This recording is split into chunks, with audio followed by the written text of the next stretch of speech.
চারপাশে বিদ্যুতের আলো আর ফ্যানের বাতাসে স্বস্তি, কিন্তু মাঝখানে অবহেলিত 10 থেকে 12টি পরিবার।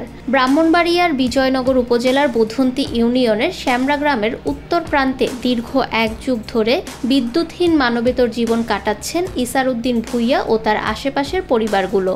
আমরা কারেন্টের এই অসুবিধা শুনেছি, কোনো মিউজিক নেই, এদিকে যাই গেলে পরে কয় দিব কারেন্ট, পরে আর খোঁজখবর রাখে না। আমরা আগে গিয়ে আর এই চেষ্টাটা করি না, প্রায় অনেক দিন গেছে, 2 বছর ধরে বেশি চেষ্টাও করতেছি, কিন্তু পেঁয়াজে রাখছি ভিতরে, জালালপুর দিছি একটারে আর বুরুমতি একটারে রাখছি।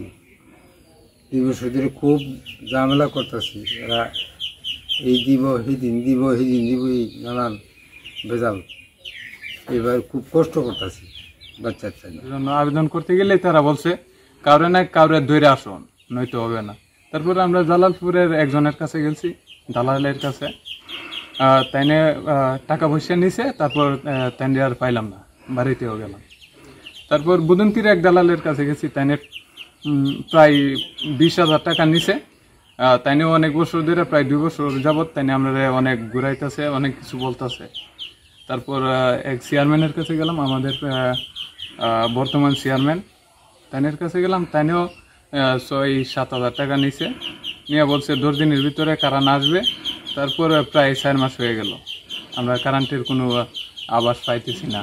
পৈতৃক ভিটেমাটি থেকে জনসংখ্যা বৃদ্ধির কারণে 1 যুগ আগে একটু দূরে বসতি করেন তারা, কিন্তু নতুন বসত বাড়িতে বিদ্যুৎ সংযোগ আর মিলছে না। এখন বর্তমানে বিদ্যুৎ পাওয়ার ক্ষেত্রে সকলেই আবেদন আমরা নিচ্ছি।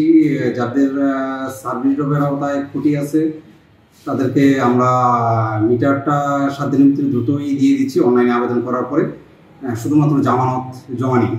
আর যাদের খুঁটির প্রয়োজন হবে, নতুন লাইন নির্মাণ করতে খুঁটির প্রয়োজন হবে, সেক্ষেত্রে তারা অফলাইনে 138 টাকা জমা দিয়ে আমাদের কাছে আবেদন করলে আমরা সংশ্লিষ্ট সুপারভাইজার স্পট পরিদর্শন অনুযায়ী লাইন ডিজাইন হবে, সেটা ব্রাহ্মণবাড়িতে আমরা পাঠিয়ে দিই দ্রুত, যাতে আর খুঁটি প্রায় কথা সাপেক্ষে যদি ব্রাহ্মণবাড়িতে খুঁটি থাকে তাহলে ওনারা খুব দ্রুত লাইন নির্মাণ হয়ে গেলে গ্রাহক অবহিত করলে অফিসকে যে আমাদের লাইন নির্মাণ হয়েছে, সেক্ষেত্রে আমরা তখন মিটার ওনার ঘর যদি ওয়ারিং করা থাকে আমরা দ্রুত মিটার দেওয়ার ব্যবস্থা করতে পারি। বিদ্যুতের মতো মৌলিক সেবা থেকে এতদিন বঞ্চিত এসব পরিবার এখন আশা করছে কবে তাদের ঘরেও জ্বলবে আলো, চলবে ফ্যান, ফিরবে স্বস্তির জীবন।